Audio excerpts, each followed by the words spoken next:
Good night, fellow punters. A bit later than I had planned. The clock on the wall says 13 minutes away from midnight on Tuesday night. I got a phone call today to see would I umpire a match this evening. He was stuck an under 20 Division 2 championship match. So I didn't want to let him down, as he had got me a pass for all the championship matches. When you do umpire, that's about all you get out of it for the year. So he said he had me pass. So sort of half bribing me to say, come on, I'm getting you a pass for all the games if you use them. So you get free admission to any championship match, under 21, junior, intermediate or senior for the year. So we went, he picked me up before 7, 20 to 7. And I missed a couple of races, bad coverage on the way up for the 10 past 7.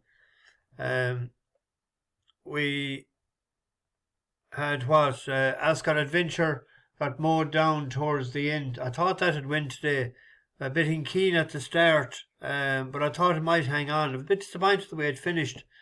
It drifted too. Money for it last night and early this morning. It drifted out in price. I wouldn't know what to do about again for that. It wanted to be an easy contest. It just wasn't as willing as I thought today. And front running track like Ballinrobe sitting on the fence was never going to come from where he was back near the back of the pack. Even though there was late money, he went off favourite, 11 to 2 into 7 to 2. So I was right thinking that they were hoping he'd run well, but he didn't. And the other one, Movie King, wasn't off a yard today, but is entered over 3 miles in 2 days' time in Cork. So we'll take note of that. If it's strong in the market, whatever we lost today, we will get it back, I would imagine. But it had won for us at 8 to 1 before. I was in touch, I forgot to tell you that, I was in touch with Killarney Races. I just was trying to get their explanation for charging €20 with 3 races to go. And they gave me a satisfactory answer. They were saying they used to have free admission after 5 races was over, but there was people waiting for that to happen. I couldn't believe it, and I was told there was a good few actually doing that, waiting outside to come in for the last 2, and they wouldn't be betting at all. They'd be just coming in to see what was going on. So when they weren't spending money inside, they must change their policy to get the money out of them. They have 120 people employed there full time, and the price of things has gone up an awful lot, the electricity and fuel and different things. So they're trying to make ends meet. So I can see the reason. There was people were abusing what was going on for regular punters. So somebody late is excusable, but somebody standing outside. So I said, belt ahead, you're dead right. Keep doing what you're doing. If I'm late, it's my fault. Anyway, there's a few tomorrow that I'm interested in. You know what, probably I always try to target the stay-in races, the mile 6 or the 2 miles. And I was looking at the 8:40 in Sandown tomorrow. Mile 6,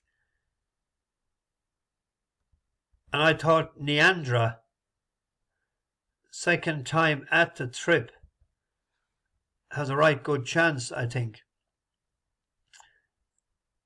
Andrew Balding's yard and Oisin Murphy, they're doing okay.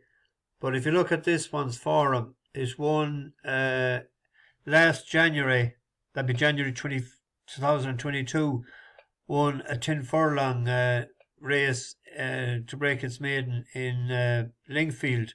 It won again in Lingfield last July. It hosed up actually over 1.5 miles, and then they ran it in a mile 6 class 2 handicap, good to soft ground in York, rated 84. And if you look at the horses that was in the field, you had Post Impressionist winning, but Neandra finished 6th, not that far behind Nathaniel Green and Flamborough and the Gadget Man, but ahead of Zane Knight's Adjudant, and Pont Alias was in it as well, a Merrick. They've all come out and won since. It hasn't ran at the distance since, but has only beaten, 5.5 lengths. It has 3 runs this year. It seems to be better with a little bit of cut in the ground as well. There was cut in that ground. That was a good run, I thought. 3 runs this year. It was third to Saratoga Gold the last time, beaten 9.25 lengths, but Saratoga won by 7. And it's only beaten prior to that to Savvy Knight, who has ran pretty well since. So it's a 4-1 shot. So I think that's a good bet tomorrow. We're taking on Lusaka, who has won a couple of races there. So that'd be a bet that I'd be doing tomorrow. Well, I've done at 4. Similarly, there's a race, it's a 1.5 mile race at Catterick in the 355. The top rated horse in it actually is a 3-year-old, Hope You Can Run. It's second favourite. I'm taking on the favourite again. Favourite is Feud. But it won over Good to Ferrum. But this is soft, good to soft in places. Hope You Can Run. I hope he can. This is him. 2 from the left in the orange. Open-looking race at this stage. Hidden Story now coming through strongly to possibly head Hope You Can Run. Reina Del Mar between the pair comes with a challenge. On the left is Davideo. Then Crystal Mariner under the Moor Drive, and Graphite on the extreme right. It's a hard one to call as they race into the dip and onto the final furlong. On this side, Davideo is doing all right. Hidden Story far side with Graphite. Then Hope You Can Run and Reina Del Mar down the middle. Davideo on the near side from Hope You Can Run. Reina Del Mar and Hidden Story is Davideo just doing best, and Davideo wins. Time for them on as Hope You Can Run near side. That was a decent run there in Newmarket on the Rolling Mile. That was class 3. It's down a class to class 4. 5-2 shot, 9-4, 2-1. That'll be a selection tomorrow. And there's one in Naas. I tipped up Lady Onyx before, but I was a bit disappointed with the finishing. That was over 7. This is back to 6. And Johnny Murtagh's yard is not on fire. In the last 14 days, 0 for 17. So, skip. So, Aussie Girl. It's rated a bit lower in the race. It's rated 90. But it won in Sligo on yielding to soft. And the soft ground promised tomorrow, and it's a front runner. It won a 7 furlong handicap there. And it went off favourite last Saturday for the Scurry handicap. This is it on the rail here. We were on the winner. But it ran very well. And it nearly only for the horse came over from England, Spirit Red. It would have won the Scurry handicap like. Far side, then Big Gossy and Cumshanon and Mayman and Laugh a Minute and Heavenly Power. Bursting late is Strike Red, and then No More Porter from last. Inside the final 150 yards, Aussie Girl from Strike Red. It's stage 2. Strike Red has cut them all down in the Penny Power Scurry. Aussie Girl second, then Laugh a Minute, No More Porter, and Heaven.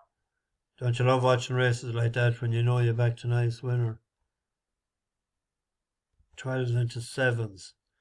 But she ran well, and she's a front runner, and she cut across there. There's one going on from England, Radio Goo. That's rated 92. But Aussie Girl out fast 4 days after running well. I think we might take a chance on that tomorrow. They went off 9-2 favourite. I know it's the handicap, and it's up in class.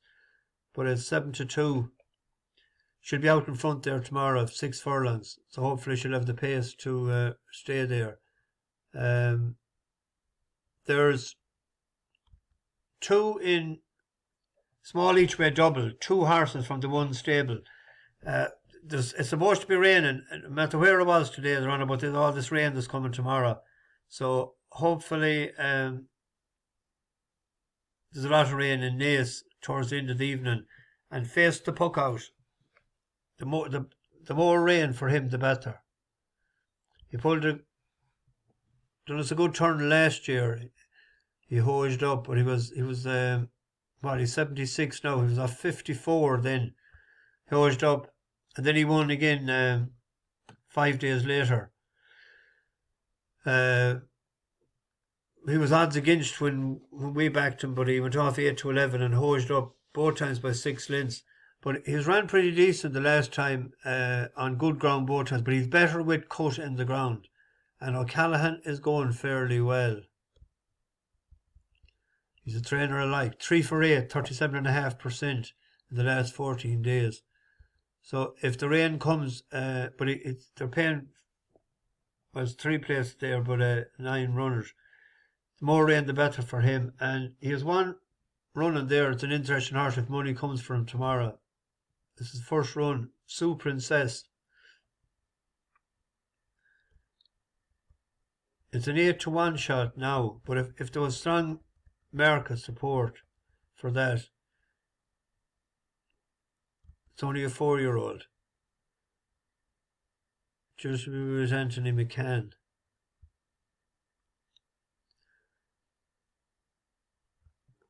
But on yielding ground there and on good ground, it ran before. I had it in my tracker, even with that, and I'd nothing against Anthony McCann, but I'd be imagining O'Callaghan have him right tomorrow. I'd be classing him as a better trainer. So with the yard going well, if there's strong money for that, maybe an each way double with them too. But Neandra, Aussie girl, and Hope You Can Run. There's another one there, but it's gone short. Prepense is out tomorrow night as well, or tomorrow. I think it's in Leicester, but it's gambled on already. Anyway, I didn't go to Ballinrobe then. You see, when I had to do the match today, so I didn't see any racing. I might have a quick look back at them now. Money for Hookham, I see 10s. He was into 5s and into 4s with the likelihood of rain for the King George. Wouldn't that be a great win for us if he could do that on Saturday? It's going to be a classic race. I'm going to have a look at Galway tomorrow and try and pick out something for the hurdle and the plate before declarations. Horses that I think have been laid out for us. So we might take a gamble on small stakes, something maybe or 12 or 14 to 1 for both of them. And I'll have a look at Goodwood as well in the next couple of days and see can I pick out anything for the handicaps that we have followed or we know has been geared for that. So 2 big meetings next week that I'm really looking forward to. So bash the bookies, over and out.